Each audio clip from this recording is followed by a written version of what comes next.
This is Anis from Gajah Mada University. I would like to ask about the technology you mentioned to prevent fraud. From the example, you talk about how technology could prevent somebody who probably living in, based on the credit card cases, living in other places, but the card was used in other places. But in the case of DRG, because Indonesia also use a DRG system for the claim, do you have any example on what kind of technologies that could be used on preventing fraud, either using this predictive or modeling technologies or using other model? And the second one is the investigative model on fraud will be used before the reimbursement or after the reimbursements. We are still using this kind of technology that probably later on can also revise the reimbursement that has been sent to the hospital. Thank you. Is it clear? Well, if you'd like, what I can do is start and talk a little bit about the technologies while Lana is typing. Sorry, Lana.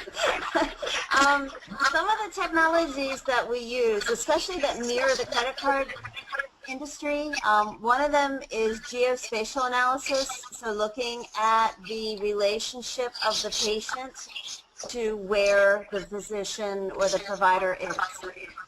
So if you see an unusual pattern in the claims data where a patient is more than 30 miles away from their physician, and you see a large sort of red blot of patients in one county or in one section of a region of the country, and they're using another provider in another section, that would be something that we would consider a red flag and investigate for fraud, because it's similar to the credit card industry. You know, why are they going so far away for services? That just doesn't seem like that would be a reasonable pattern. Link analysis is another tool that plans use, looking at a provider and then linking his relationships. So, okay, let's take a look at a provider. We know that he is committing fraud. Let's find out who else works in his practice. Let's find out who they refer their services to. Let's find out what hospital they refer their business to. And then looking at patterns of fraud and expanding your circle of fraud based on the links. Some of the things that Alana does with the predictive modeling is they determine patterns that they know will be fraudulent. And then push the data through these patterns. Oh, she popped out. I'm sure she's going to come back in.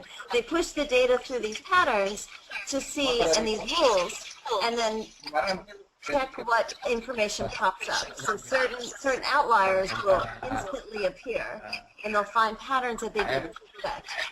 So it's just a series of if-then statements or very different rules that they have created over time, and then the system learns from the rules. So if you deny this claim and you deny this claim, the system is going to start to remember, well, this particular type of claim is going to automatically be denied. Or this particular instance is an inconceivable medical anomaly and it can't happen, so we won't pay that claim either. So learning from the same patterns that the credit card companies use to learn when someone's stealing a credit card, the system learns the same types of patterns. It's a lot of work up front. Alana, I'm sure, can explain the amount of work that she spends putting into this to create this about a 3-year rollout for their company in order to get to a model that would actually not create false positives. So I don't know if that helps. Your second question on reimbursement, can you repeat that one? Yes, my second question is that Indonesia, for the universal health coverage, we are using DRG model. Mm-hmm. So in the DRG model, there is also a rule that the health insurance should process the claim 50 days after they receive the claim from the hospital. My question is the first one, whether the fraud investigation can also be used after the reimbursement has been done and then received to the hospital, so that it can also be used to modify or to revise what the reimbursement that has been received by the hospital. And the second one, whether the investigative model only be used before the reimbursement. So if it is conducted before the reimbursement, so that it means that there will be a huge activities on fraud investigation before the reimbursement, and it means then that we need to invest more technologies and more resources before the reimbursement. Yes, yes. Alana? You know, can you guys hear me now? We can, yes. Oh, good. So the first question is on recoveries. So using the DRG model, he is paying, they're required, they've got a similar prompt pay law, so they're required to pay in a certain period of time. So he's asking about how you recover money after it's been paid, and then, of course, how you move to a prepay model. Okay. So this is with hospitals? Yes. Yeah, with the hospital. Okay. So in our cases, we also have the prompt pay laws. If we see a trend where we are paying bad claims, one of the ways that we recover is we order medical records, we do a complete review to identify where the fraud is, and we either do a demand to that hospital for repayment, or they will agree with us that we will retract dollars from future payments. It works really well with hospitals because there's a high rate of dollars flowing back and forth. So the best way we've recovered from hospitals is to tell them, you owe us $10,000. We're going to take it out of your future payments. And they have to abide by that. The second part of the question, can you repeat the second part of the question, Aaron? Yes, actually, my second question or example is if the fraud mechanisms should be implemented before the claim, it means that we should invest huge resources as part of making the decision before reimbursement. So it seems for me that fraud can be used either before reimbursement or after reimbursement. Is that right? Yeah, that's correct. And we have a very robust prepay flag provider system. And what we do is if we identify a hospital or a doctor that's defrauding us or abusing us as far as their codes that they're submitting and their claims, we make the determination to place them on flag. And what that means is they will send in medical records with every claim, and we will stop the claim after it's adjudicated, but before it's paid. And we will have a medical director or nurse coders review all those medical records and determine if it was a good claim, if it was correct or incorrect. If it was not correctly submitted, we will not pay it, we'll deny it. So they have to send in a paper medical record with every claim. We have saved millions of dollars in doing this because once the money goes out the door, especially with doctors, it's very hard to get it back. It's easier with hospitals, but they're so powerful, they fight you right and left. So you're in for a big fight with the hospital. but we put providers on prepay review. Right now, we probably have 1,000 doctors on prepay review.